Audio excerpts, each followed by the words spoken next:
जी, अस्सलाम वालेकुम। उम्मीद है कि आप सब लोग खैरियत से होंगे।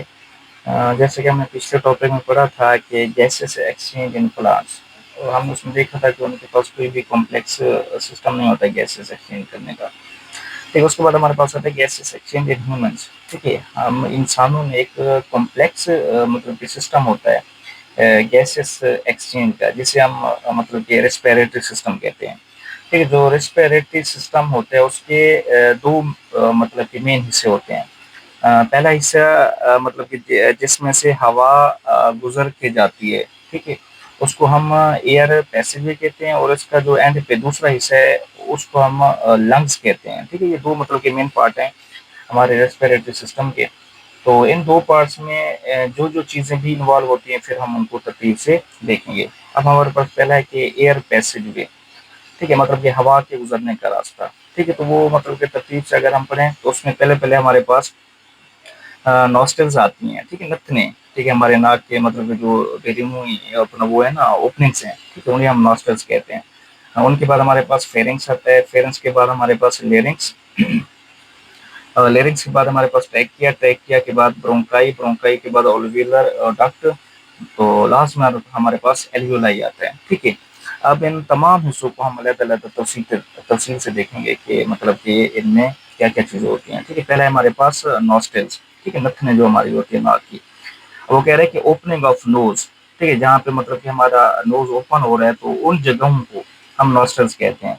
ये 2 एन नंबर्स होती हैं। ठीक है, हमारे पास ये जो नॉस्ट्रिल होती हैं 2 एन नंबर्स होती हैं। ठीक है, अब जो नॉस्ट्रिल है इसमें मतलब कि खाली जगह होती है। ठीक है, नाक के अंदर जो खाली जगह होती है उसे हम नेज़ल कैविटी कहते हैं। ठीक है, अब इसमें होता क्या है कि स्पेस ऑफ नोज़। ठीक है, नाक के अंदर जो खाली जगह है। उसके बाद के 2 portions which are divided by a wall. ठीक है, मतलब कि क्या होता है, ये एक पोर्शन होता है नाक के अंदर खाली जगह, जो एक वॉल के ज़रिए मतलब क्या होता है सेपरेटेड होता है, दरमियान में एक वॉल होती है। तो 2 हिस्से बन जाते हैं इसके। अच्छा, इसमें होता क्या है कि lined by hair and mucus that filter dust particles and warm the air to fulfil the body temperature range. अच्छा, इसमें क्या होता है कि हमारे मतलब कि जो नाक है, नथने हैं, उसमें जो नेज़ल कैविटी है उसमें बाल लगे होते हैं, और मतलब कि क्या होते हैं अपना म्यूकस वगैरह होता है, ताकि जो बाहर से हवा मतलब कि हमारे अंदर जाए बॉडी के अंदर। तो उसमें जो डस्ट पार्टिकल्स वगैरह हैं, या फिर मतलब कि हवा अगर हमारे अपना बॉडी टेम्परेचर के मुताबिक नहीं है, उसका टेम्परेचर कम है, तो उसको मतलब कि मेंटेन किया जाए हमारे बॉडी टेम्परेचर के मुताबिक। ठीक है, ये जो हमारे मतलब कि नेज़ल कैविटी में बाल और म्यूकस वगैरह होते हैं, इनका ये काम होता है। ठीक है, ये था हमारे पास नॉस्ट्रिल। उसके बाद दूसरे नंबर पे हमारे पास आता है फेरिंग्स। अच्छा, फेरिंग्स क्या है कि muscular passage common for both food and air. तो ये हमारे पास एक कॉमन सा मतलब कि वो अपना पैसेज है जिसमें खुराक और हवा दोनों इकट्ठे जाते हैं। ठीक है, इसके बाद मतलब कि फिर दो नालियां हो जाती हैं इसके आगे। एक लेरिंग्स होती है, दूसरे हमारे पास ईसोफेगस होती है। ठीक है, ईसोफेगस में हमारी खुराक जाती है और लेरिंग्स में फिर हवा आ जाती है। लेकिन जो फेरिंग्स है वो मतलब कि कॉमन है दोनों के लिए, खुराक और हवा के लिए। ठीक है, फेरिंग्स फेरिंग्स में एक स्ट्रक्चर आती है जिसे हम ग्लाटिस कहते हैं। ठीक है, ये फेरिंग्स के एंड में। ठीक है, जहाँ पर मतलब कि लेरिंग्स और इसोफेगस सेपरेट हो रहे होते हैं, यहाँ पर मतलब एक सुराख होता है। ठीक है, सुराख को हम क्या कहते हैं, एपीग्लॉटिस कहते हैं। ठीक है, अब वो कह रहे हैं कि narrow opening at the floor of pharynx which Leeds into larynx. Mean कि क्या narrow opening at the floor of pharynx which Leeds into larynx. Mean क्या है कि मतलब कि फेरिंग्स के एंड पे। ठीक है, हमारे पास एक मतलब कि वो सुराख होता है नाली में, उस सुराख को हम क्या कहते हैं, ग्लाटिस। ठीक है, अच्छा, इस ग्लाटिस के ऊपर एक ढकना होता है। ठीक है, जो मतलब कि जरूरत के वक्त अपना इसोफेगस को वो करता है, कवर करता है, फिर जरूरत के वक्त लेरेंस को भी क्या करता है, कवर। एक ही होता है ढकना, काम हम दोनों के लिए। ठीक है, उस ढकने को हम क्या कहते हैं, एपीग्लॉटिस। ये ऊपर मेंशन किया हुआ है कि glottis is guarded by a flap of tissue known as epiglottis. अब जो मतलब कि वो अपना सुराख होता है जिसे हम ग्लॉटिस कहते हैं। ठीक है, उसको मतलब कि कवर करता है फ्लैप ऑफ टिश्यूज। ठीक है, उसको हम क्या कहते हैं, एपीग्लॉटिस कहते हैं। ठीक है, ये था हमारे पास फेरिंक्स। फेरिंक्स के बाद आता है हमारे पास तीसरे नंबर पे लेरिंग्स। ठीक है, लेरिंग्स क्या है कि मेड अप ऑफ कार्टिलेज। ये कार्टिलेज का बना होता है कि present between pharynx and trachea. Pharynx और ट्रेकिया के दरमियान में होता है। Also called voice box. ठीक है, ये लेरिंग्स मतलब कि वो वाहिद हमारे पैसेजवे का वो पार्ट है जिसे हम वॉइस बॉक्स कहते हैं। ठीक है, वॉइस बॉक्स में दरअसल होता क्या है कि two fibrous bands called vocal cord stretch across the larynx. Larynx की मतलब कि जो जो दीवारें होती है ना उसमें दो मतलब के पट्टियों के हमारे पास वो टुकड़े होते हैं जो स्ट्रेच करते हैं एक दीवार से दूसरी दीवार तक।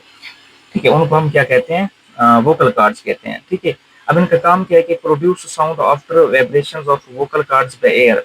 जो ही मतलब कि हम मतलब कि एयर इनटेक करते हैं तो एयर की वजह से इन मतलब कि पट्टियों पर वाइब्रेशंस प्रोड्यूस होती हैं। इन वाइब्रेशंस की वजह से मतलब कि हम वो अपना बोलते हैं। ठीक है, अब मैं जो बोल रहा हूँ, ठीक है, मेरे अंदर मतलब जो हवा जा रही है इनकी वजह से इन पट्टियों पे वाइब्रेशन पड़ती है, वाइब्रेशन की वजह से ठीक है वॉइस निकलती है। इस वास्ते मतलब इसको लेरेंस को हम वो वॉइस बॉक्स भी कहते हैं। ठीक है, लेरेंस के बाद हमारे पास चौथे नंबर पे आता है ट्रैकिया। अब ट्रैकिया क्या है कि इसे मतलब कि also called wind pipe. Trachea को हम हवा की नाली भी कहते हैं। ठीक है, ये 12 सेंटीमीटर लॉन्ग ट्यूब होती है, lies in front of oesophagus, oesophagus के सामने होती है। Has C shaped cartilage. ठीक है, इसमें सी शेप्ड क्या होते हैं, कार्टिलेज के टुकड़े होते हैं।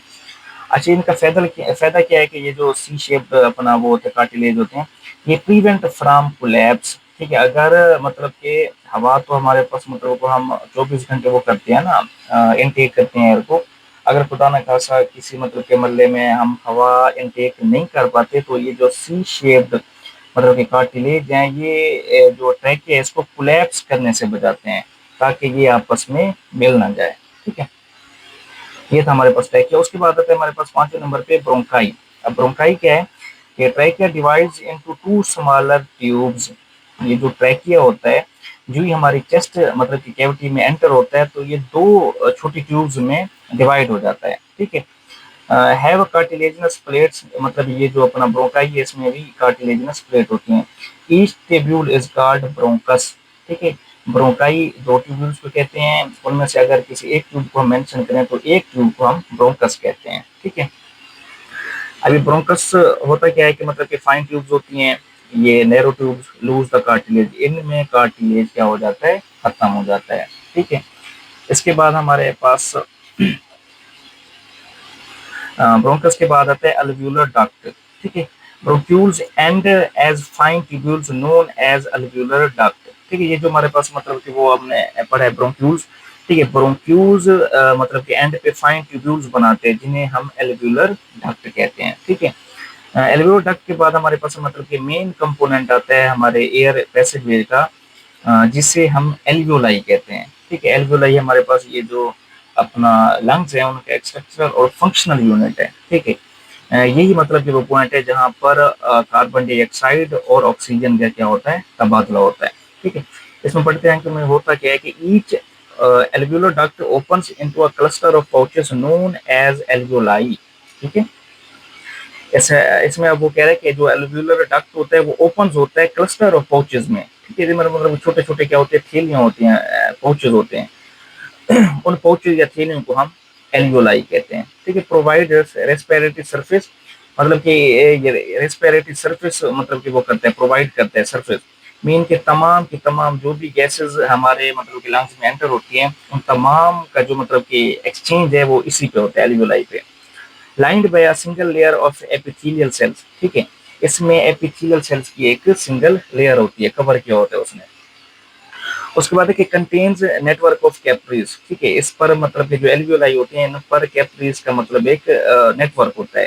ठीक है, यही कैपिलरीज होती है मतलब इनके इनमें फिर वो ब्लड आता है, ब्लड के थ्रू मतलब कि ये अपना ऑक्सीजन को अंदर ले जाते हैं और कार्बन डाइऑक्साइड को मतलब कि इसी एल्वियोलाई में रिलीज कर देते हैं। ठीक है, फिर एल्वियोलाई से मतलब कि फिर वापस लंग्स में, फिर लंग से वापस हम वो क्या करते हैं, रिलीज कर देते हैं बॉडी से।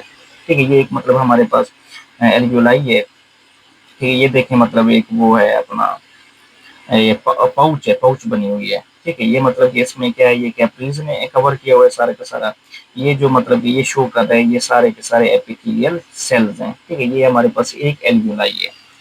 अच्छा, एल्वियोलाई में मतलब कि जो हमारे लंग्स में ब्लड दाखिल होता है डीऑक्सीजनेटेड। ठीक है, वो हार्ट से लंग्स में डीऑक्सीजनेटेड ब्लड दाखिल होता है जिस मतलब के अपना ब्लड वेसल के थ्रू एंटर होता है उसको हम पल्मोनरी आर्टरी कहते हैं। ठीक है, हार्ट से लंग्स में मतलब कि जो ब्लड एंटर होता है उस मतलब ब्लड वेसल को हम पल्मोनरी आर्टरी कहते हैं। ठीक है, लंग्स में फिर वो ऑक्सीजन को क्या करते हैं कि अपना ब्लड में पुट कर देते हैं। ठीक है, अब ऑक्सीजन को ब्लड में पुट करने के बाद डीऑक्सीजनेटेड ब्लड ऑक्सीजनेटेड हो जाता है, फिर लंग्स से हार्ट तक जो मतलब ब्लड वेसल इसे ले जाती है उसे हम पल्मोनरी वेन कहते हैं। ठीक है जी, ये था हमारा आज का टॉपिक, बिल्कुल आसान। नेक्स्ट इंशाल्लाह हम देखेंगे इसका दूसरा हिस्सा जो कि लंग्स कहलाता है। ठीक है, अल्लाह हाफिज।